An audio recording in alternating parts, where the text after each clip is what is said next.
O ministério terreno de Jesus foi marcado por inúmeros milagres, principalmente pelas curas. A história eclesiástica comprova que a igreja do primeiro século também operou maravilhas no poder do Espírito Santo.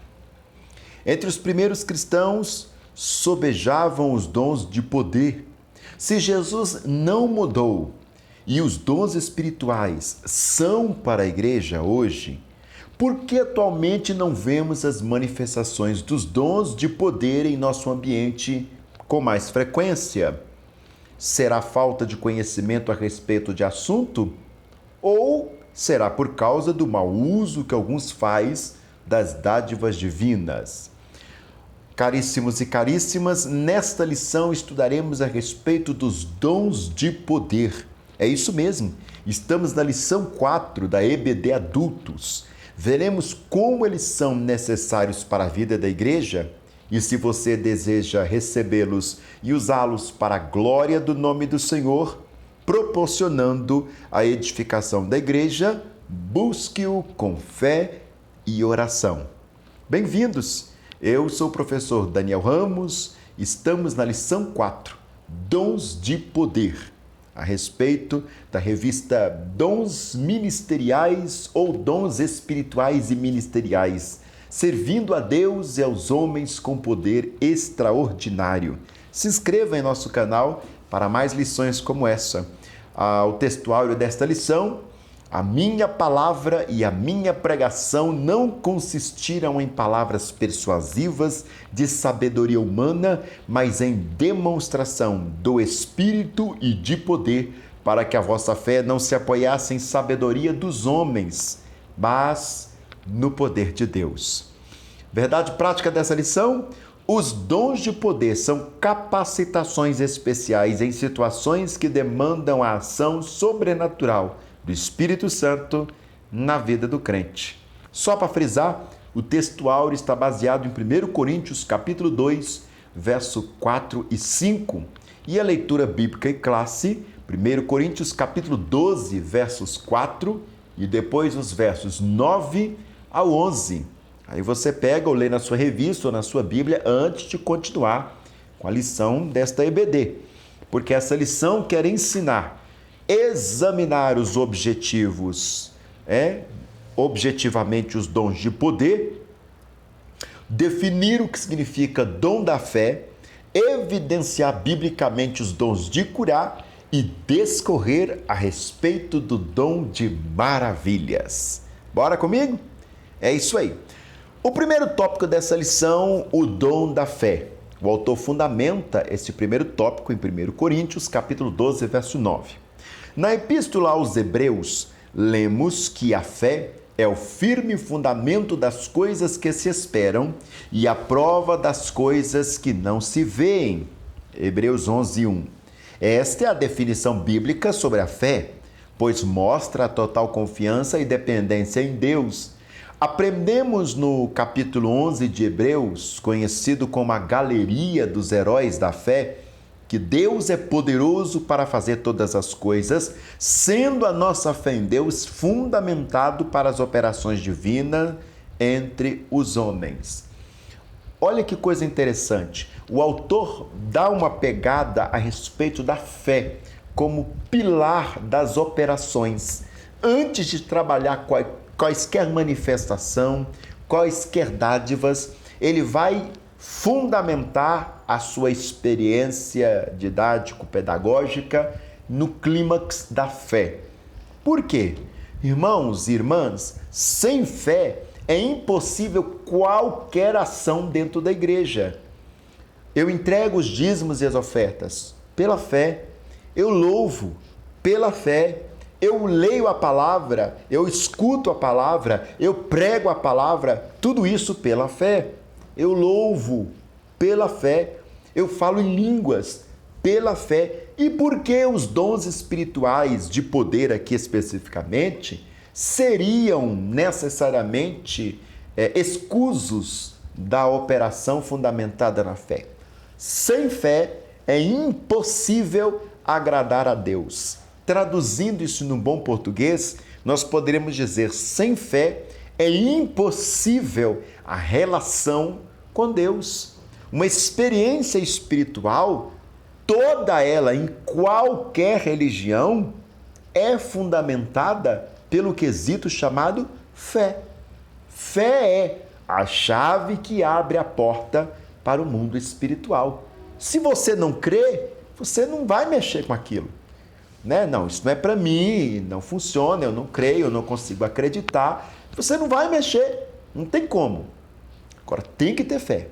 Tudo na igreja é por fé. Sem fé é complicado. Eu sempre digo que graça é a relação de Deus para com o homem. E fé é a relação do homem para com Deus. Homem aqui que eu estou dizendo no sentido antropológico, né? Aí entra homem e mulher. Vamos trabalhar o que o autor ensina para a gente a respeito de fé como um dom. É distinta daquela que recebemos por ocasião da nossa conversão, a fé salvífica, né? Romanos 10, verso 7, Efésios 2, verso 8. Igualmente se distingue da fé evidenciada como fruto do Espírito. O dom da fé é a capacidade que o Espírito Santo concede ao crente para este realizar coisas que transcendem a esfera natural da vida, objetivando sempre a edificação da igreja. O autor retoma novamente a perspectiva de que a fé é aquilo que abre a porta para o sobrenatural. Não adianta eu querer abrir a porta para o sobrenatural por outras vias, seja racionais, seja teologais, até mesmo o estudo da teologia perpassa primeiro o caminho da fé. Santo Agostinho vai afirmar, né? Ou como você queira dizer, Agostinho de Hipona, tanto faz, é a mesma pessoa. Eu quis ver com inteligência aquilo que eu já acreditei. Quando ele está para entrar no seminário teológico, é isso que ele fala. Eu quis ver com inteligência, agora pela perspectiva racional, aquilo que eu já fiz a experiência pela fé. Eu já creio, agora eu vou entender. Entender, evidentemente, é um outro passo, que é diferente de crer. Crer não necessariamente perpassa as vias do entendimento, mas as vias da aceitação. Né? Eu não tenho que entender como é que Deus abriu o mar para o povo de Israel passar e ele passou em terra seca. Eu não tenho que entender como é que funciona isso. Eu creio. E isso independe do entendimento. Vê se você percebe. Eu não tenho que entender matematicamente como que é a Trindade. Um Deus em 3 pessoas. Eu não tenho que entender isso do ponto de vista matemático, do ponto de vista científico. Eu creio que é um Deus em 3 pessoas, consubstancial, coexistente. Deus em 3 pessoas. Pronto. Isso é suficiente para mim. Eu não tenho que entender como é que funciona Jesus Cristo morto na cruz e os pecados da humanidade são aniquilados. Como que funciona isso? Eu não tenho que entender. Eu creio. Eu não tenho que entender, igual as pessoas falam, imagina Deus falando na boca desse comedor com arroz e feijão aí. Não, eu não tenho que entender como é que funciona essa graça a ponto de alcançar o eterno dentro daquilo que é finito. Ou seja, Deus eterno falando através de mim, que sou finito, que sou falível, que sou pecador. Eu não tenho que entender, eu creio. Vê se você percebe. Então a fé, ela perpassa, né, além da razão. Ela não está presa na gaveta da razão, ela vai além. De acordo com o teólogo Stanley Orton, este dom, abre aspas, é uma fé milagrosa para uma situação ou oportunidade especial. Fecha aspas. Agora o autor começa a explicar para nós a respeito do estudo bíblico do dom da fé.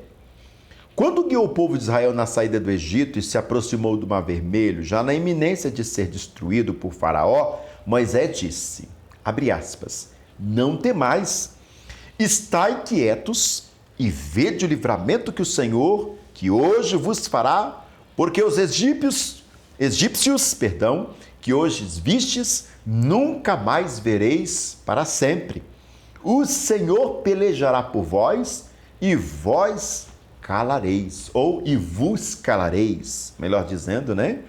Êxodo 14, 13 ao 14, é um português bem antigo usado aqui pelo nosso autor, né?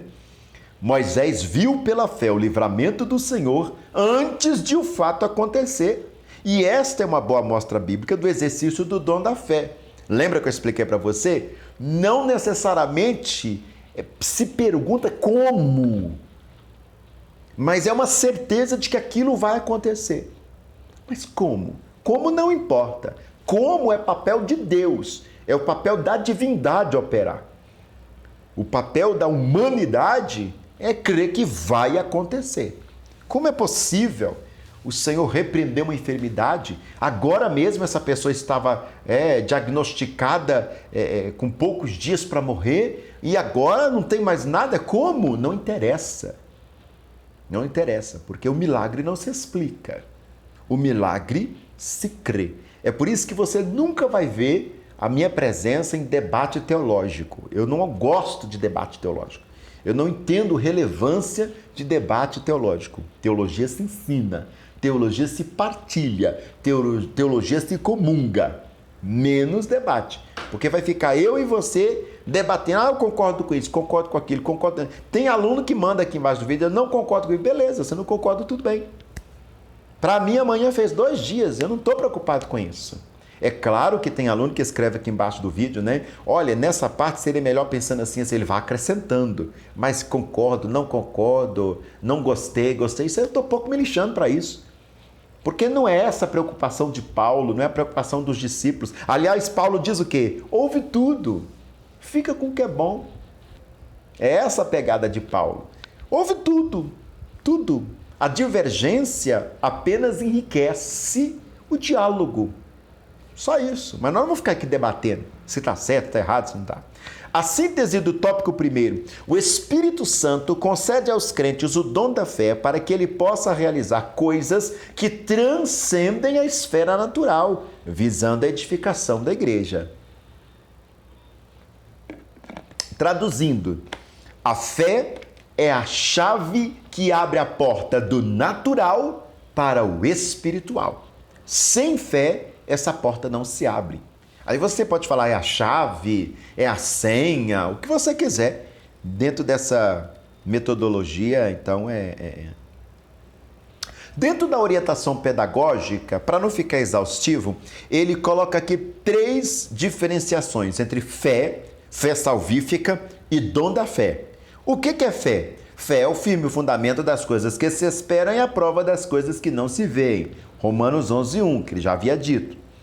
Fé salvífica, o que é? Proveniente da proclamação do Evangelho, esta fé leva-nos a receber a Cristo como Salvador. E o terceiro tópico de fé, que o Espírito Santo concede ao crente, que o Espírito Santo concede ao crente para este realizar coisas que transcendem a vida natural. Eu não sei se vocês perceberam, existe uma diferença entre fé salvífica e dom da fé, mas ao mesmo tempo essas 3, digamos, lados da fé convergem para a mesma coisa. Convergem para a mesma coisa. Não vou dar um nó na cabeça de vocês, não, mas se vocês perceberem isso, é igual quando as pessoas dizem, não, mas isso é tempo da lei, isso é tempo da graça. Não, toda a graça traz para nós a lei, porque aquele que entrou na graça de Deus tem uma nomenclatura que ele tem que cumprir, né? Se me amardes, vão fazer o que eu ensino, tem uma lei aí, e toda lei é graça de Deus, porque ele não é obrigado a dar nada, ele dá porque ele é graça, ele dá em graça, ele dá por graça, ele dá na graça. Então é complicado, é como se fosse uma única moeda com vários lados, né? Vamos lá para o tópico 2. Vamos para o dom de curar. 1 Coríntios, capítulo 12, verso 9. O que são os dons de curar? É a pergunta que não quer calar. São recursos de caráter sobrenatural. Irmãos, entenda. Caráter sobrenatural. Vou falar em separar sílabas, né? Sílaba separada para ficar bem claro. Sobrenatural, porque não adianta você ter um método, não adianta você ter uma mágica. É um método sobrenatural. para que atue na pessoa de qualquer tipo para curar qualquer enfermidade. Por isso a expressão está no plural. Deus é quem cura. Ele concede os dons segundo o conselho da sua vontade e sabedoria no momento certo. No Antigo Testamento, o poderoso Deus se manifestou ao povo de Israel como o Senhor Rafá, o Senhor que sara. Êxodo 15, 26, Salmo 103, 3. Né? É daí que surge a palavra Rafael, né? Deus cura, El, cura, né? E Rafá, curar, né? El é Deus, né? Todo El, né? Daniel, né? Emanuel, né? Toda frase terminada em El, Al, Ia, tem Deus na palavra, pode ter certeza disso. E, de certa forma, é de origem semítica, né? A concessão desses dons à igreja devem-se à necessidade de o evangelho ser anunciado como uma mensagem poderosa, não ao crente, que outrora não tinha fé, mas que agora passou a crer no evangelho, arrependendo-se dos seus pecados. Marcos 15, 17 e 18, Atos 3, 11, 26, 4, 23 ao 31. É um pouco complicado isso aqui que ele colocou, que é colocado como anúncio do evangelho não ao crente, né? Ou seja, o evangelho ao não crente, ao incrédulo, ao ímpio. E não necessariamente, se você estudar a exegese dos evangelhos, aí eu não estou colocando os evangelhos sinóticos e João, para quem não estudou teologia, evangelhos sinóticos é Marcos, Mateus e Lucas, esses três evangelhos, porque tem uma sinergia muito grande entre eles. Já João é uma pegada teológica completamente diferente. Então, se você pegar os evangelhos sinóticos, lá tem milagre. O que é milagre? Eu creio, vou até Jesus e Jesus opera aquela maravilha, né? Opera aquele ato miraculoso, seja uma cura, seja uma repreensão de demônios, enfim, qualquer coisa desse naipe. Agora, no Evangelho de João, não há necessariamente o que nós chamamos de milagres, mas de sinais, que é mais ou menos a mesma coisa. Volto de novo com a figura da moeda. É uma moeda com duas faces, né? É um miraculoso. Só que por evangelhos sinóticos nós chamamos de milagres e por evangelho de João nós chamamos de sinais. O que é o sinal? Sinal é aquilo que me repete para algo. Ou seja, lá ninguém vai atrás de Jesus para Jesus operar um milagre. Jesus primeiro opera o milagre e a partir deste milagre que Jesus opera, os dons da fé são manifestos nos corações das pessoas que assistem àquela operação. É diferente a perspectiva. Enquanto nos sinóticos você crê e alcança, no Evangelho de João, o milagre te alcança. E é por isso que você crê. E aí nós chamamos de sinal, porque aponta para um caminho. Quando você está no trânsito, a primeira coisa que você tem que observar é o sinal. Sinal vermelho, verde, amarelo, segue, para, dê a preferência, enfim. Sinal é o sinal que te orienta para que direção que você vai. A pessoa vê Jesus fazendo milagre e aquilo ali orienta ela a ter fé, ao caminho da fé. A redenção e as curas. Apesar de o crente ser redimido pelo Senhor através da obra expiatória efetuada por Jesus na cruz do Calvário, ele, o crente, ainda aguarda a redenção do seu próprio corpo. Quando o apóstolo Paulo tratou os males que afligem a criação como resultado do pecado da humanidade, escreveu que não só ela, mas nós mesmos temos as primícias do Espírito. Também gememos em nós mesmos, esperando a adoção, a saber, a redenção do nosso corpo. Romanos 8, 23. Enquanto não recebemos um novo corpo imortal e incorruptível, estaremos sujeitos a toda sorte de doenças. Verdade? Tudo que é deste mundo está sujeito a este mundo. Outro dia eu ouvi uma pessoa dizendo que ela não vai usar álcool em gel, né? Para o pessoal que está nesse tempo de quarentena, lockdown, esse nosso contexto que essa revista está sendo apresentada. Né? Não vai, enfim, usar máscara porque Deus está com ela e isso aí não vai tocar a vida dela, não. É completamente irresponsável, né? O fato de eu ter fé não faz de mim uma pessoa irresponsável. São duas coisas que não necessariamente se confluem, né? São duas coisas que não necessariamente se confluem. Irmãos, enquanto eu estou gravando essa aula, o meu cachorro está aqui do meu lado e ele acaba dando uns gritinhos necessários. Mas vamos continuar aqui. Qual é a necessidade? Bom, os dons de curar são necessários à igreja da atualidade no mundo incrédulo, em que a medicina se desenvolve rapidamente. O ser humano pensa que pode superar a Deus. Claro, né? Nós sabemos que existem aí N situações que esbarram na ética, né? Quando nós estamos falando de ética médica, nós estamos falando exatamente daquilo que protege a perspectiva da vida, né? Não pode, até onde que pode, né? Já estão se decidindo, por exemplo,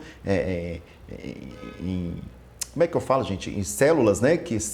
Qual que vive, qual que não vive, qual que olho que pode. Você que é um com olho azul, aquele ali tem um olho mais claro, pelos cromossomos ali, enfim, pelo código genético, você pode definir inclusive qual filho que você vai colocar na sua barriga para fecundar, porque necessariamente a célula que está ali já aponta para esse tipo de mapeamento, digamos assim. Então isso é muito complicado, isso é uma decisão que nós entendemos até hoje de prerrogativa divina e não humana. Por isso que o autor está falando dessa questão de humanidade, medicina superar Deus. A humanidade precisa compreender a sua limitação e convencer-se da sublime realidade de Deus Todo-Poderoso, que em sua misericórdia e amor concede sabedoria a homens e mulheres para multiplicar o conhecimento da medicina, visando o bem-estar de todos. Quanto aos dons de cura, são manifestações de poder sobrenatural que o Espírito colocou à disposição da Igreja de Cristo para que a humanidade reconheça que Deus tem poder para sanar todas as doenças.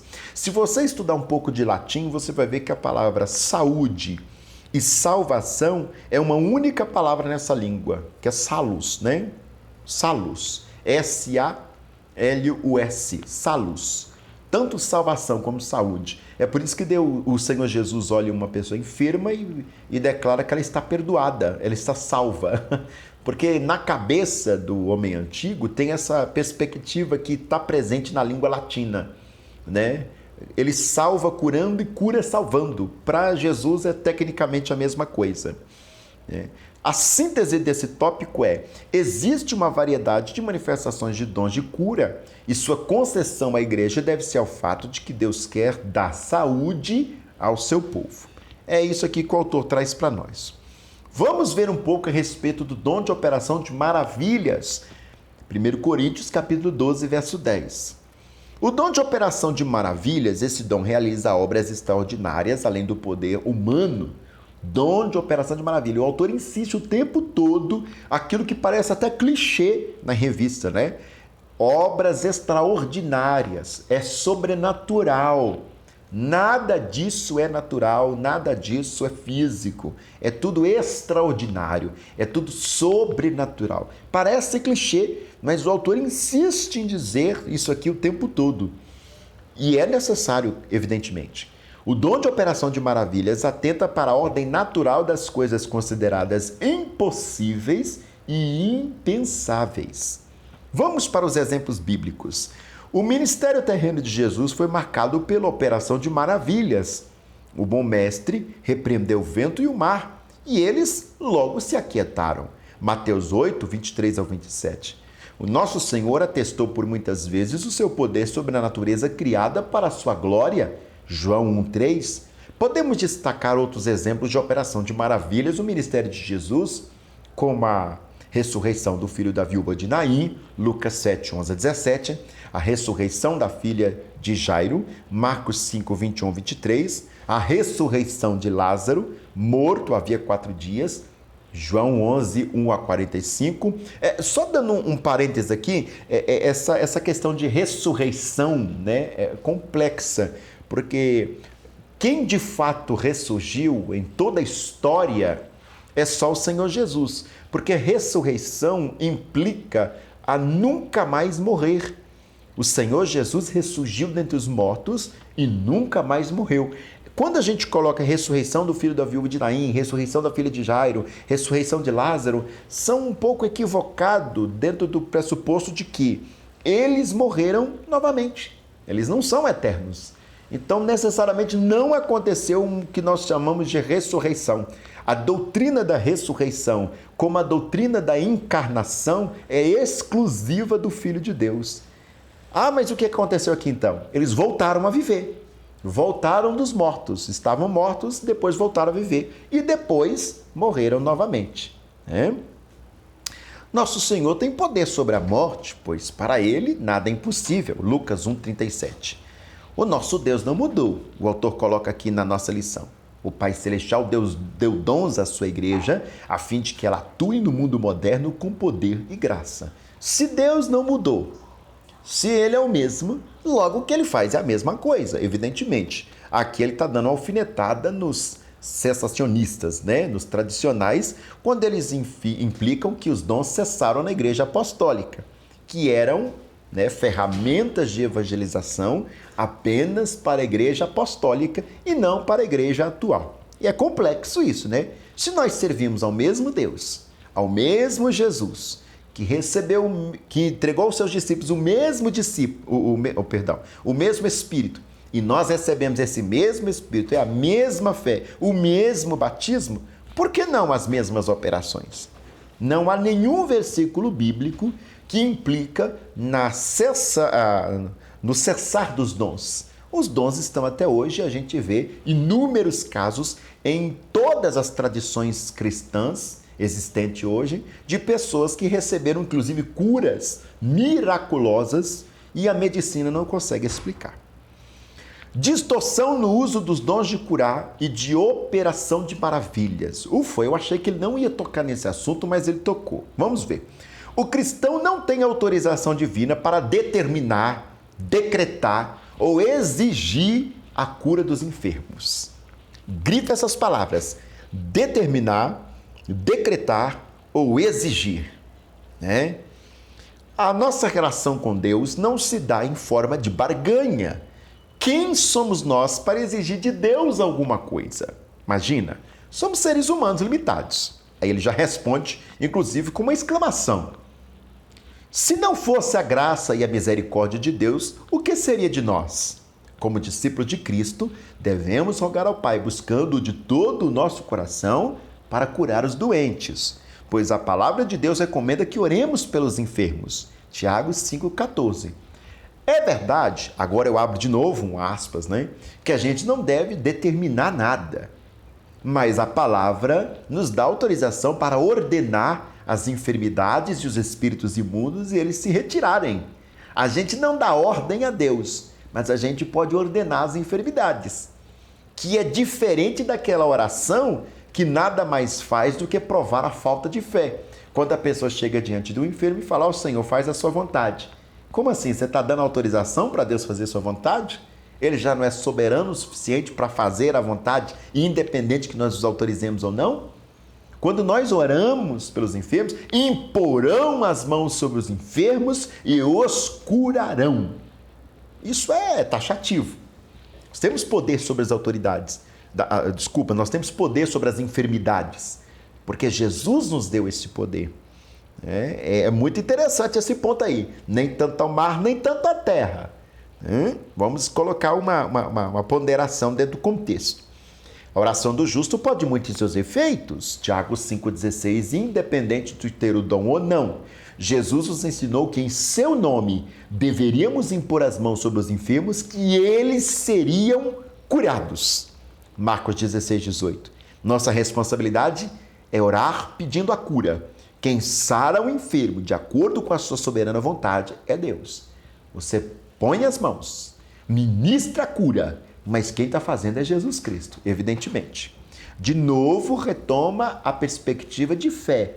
Sem fé, nem orar tem jeito. A fé é a chave que abre a porta para o transcendente. A fé é a chave que abre a porta para o extraordinário, para o sobrenatural. Sem fé não tem como. O crente que impõe as mãos sobre o enfermo não pode ser tratado como um ídolo na igreja. Imagina, ídolo traz idolatria, adoração, aquilo que é perene. Latria quer dizer adoração, principalmente se o enfermo for curado. Nem podemos imaginar que porque aconteceu o milagre aquela vez, sempre acontecerá outros milagres. Se bem que, agora estou dizendo eu, não o autor, a fé fomenta a fé. Quanto mais eu vejo situações, obras, operações de fé, mais crente eu vou ficar. Isso é fato, isso aumenta a nossa fé. Se eu vejo uma pessoa levantada da cadeira de roda, o meu coração se abre para aquela realidade. Não necessariamente a Bíblia afirma e nem o autor está afirmando que vai acontecer de novo. Mas a fé, ela vai aumentando em nosso coração. Isso é fato, a fé vai sendo trabalhada. Assim como a palavra trabalha a fé em nosso coração, presenciar a operação de milagres também. Que o Espírito ou que o Altíssimo tenha misericórdia e proteja-nos dessa pretensão. Quem opera os sinais e as maravilhas é o Senhor, não o homem. Toda ação decorrente dos dons vem do Espírito Santo e por isso não podemos agendar dias nem marcar horário para a sua operação. Façamos a obra de Deus com honestidade e decência. A síntese desse tópico, o cristão não tem autorização divina para determinar, decretar ou exigir a cura dos enfermos. É verdade. Finalizando só uma linha aqui, Nós não podemos agendar dias nem marcar horários para a sua operação. Essa é a grande acusação dos tradicionais para nós pentecostais, a fim de que não podemos fazer uma campanha, por exemplo, 7 dias de libertação, 7 dias de busca do Espírito Santo, A campanha, A campanha da chave da vitória, enfim, a campanha de uma carta para Deus, são clássicos, Eu estou dando exemplo. E eles nos acusam. A gente não pode marcar um culto para Deus operar. A gente não está marcando culto, queridos irmãos e irmãs, para Deus operar quando a gente trabalha esse tipo de propósito. Não estamos marcando. Ele opera como ele quer, na hora que ele quer, da forma que ele quer, no dia e horário que ele quiser. E se ele quiser. Se ele não quiser, ele continua sendo Deus. Isso não está em discussão. Agora, que a nossa fé, dentro daquele propósito, ela é trabalhada, isto é fato. E não tem como negar isso. Quando eu estou numa campanha, a campanha da chave da vitória, eu estou buscando, por exemplo, uma porta de emprego, evidentemente naquela campanha a minha fé está sendo trabalhada para crer neste sobrenatural. A campanha não é necessariamente para Deus, porque não é Deus que está fazendo a campanha, mas as pessoas estão fazendo a campanha. Então a campanha é para nós, para que a nossa fé seja trabalhada. Quando eu estou numa pregação qualquer, independente de campanha ou não, me convidaram para pregar e nessa noite a pregação tem como tema o batismo do Espírito Santo ou a conversão, ali a questão de Jesus como Salvador. Todo momento da pregação serve para quê? Para trabalhar a fé do ouvinte, para que depois da pregação, nós orando, o ouvinte venha receber aquela graça. A campanha tem a mesma função, só que em elos, 7 elos, por exemplo. Tem campanha de 9 elos, Tem campanhas de 21 elos. Tem campanhas de 40 elos, Enfim, aí depende de cada um, evidentemente. A conclusão: Deus pode conceder aos seus servos o dom da fé, dons de curar e o dom de operação de milagres, mas sempre de acordo com a sua vontade e graça. Lembre-se que todos os dons de poder contribuem para legitimar a pregação do Evangelho. A pregação do Evangelho é legitimada pelos dons ou os dons servem para legitimar a pregação. Olha que coisa curiosa. O fato do Senhor não me usar nos dons não significa que a minha pregação não é legítima. E o fato do Senhor me usar nos dons não significa que a minha pregação tem mais poder do que a do irmão que não é usado nos dons. Porque isso seria o mesmo que glorificar o pregador e não a pregação. O pregador não é tão importante, mas sim a pregação feita. Infelizmente, há pessoas que querem utilizar essas dádivas para obterem lucros financeiros e enriquecimento pessoal. Isso envergonha o nome de Jesus e mancha a idoneidade da igreja na sociedade. Quem procede dessa forma está suscetível ao juízo de Deus que virá no tempo próprio. Que nós, a igreja, o povo do Senhor, façamos o uso dos dons de poder para propagar o evangelho de nosso Senhor e glorificar o nome do Pai no poder do Espírito Santo. Amém. Ou seja, lembremos o que Jesus disse a respeito do Espírito Santo. Não vos deixarei órfãos, mas enviarei o outro Consolador. O outro Consolador vos fará lembrar acerca das coisas que eu vos ensinei, vos ensinará acerca de mim e me glorificará porque há de receber o que é meu. Ele faz a gente lembrar os ensinamentos de Jesus, ele ensina sobre Jesus e ele glorifica Jesus. Quer que eu resumo isso? O Espírito Santo não ensina, não notifica, não propaga e nem glorifica o nome de ninguém e nem de instituição nenhuma além do nome de Jesus. Ah, porque na igreja fulana de tal. Não. O Espírito Santo glorifica a Cristo, independente da igreja fulana de tal. Ah, mas porque o irmão fulano de tal. Não. O Espírito Santo glorifica o nome do Filho, Jesus Cristo, e não do irmão fulano de tal. Isso é muito sério. Dá para a gente começar a perceber por aí o discernimento, se é de fato o Espírito Santo que está operando, porque ele só opera para a glória do nome de Jesus. Que o Senhor possa te dar uma boa aula de escola bíblica dominical. Fica com a gente, se inscreve no canal e se eu posso te fazer um pedido, não se esquece desse professor aqui nas suas orações. Eu sou muito carente. Deus abençoe.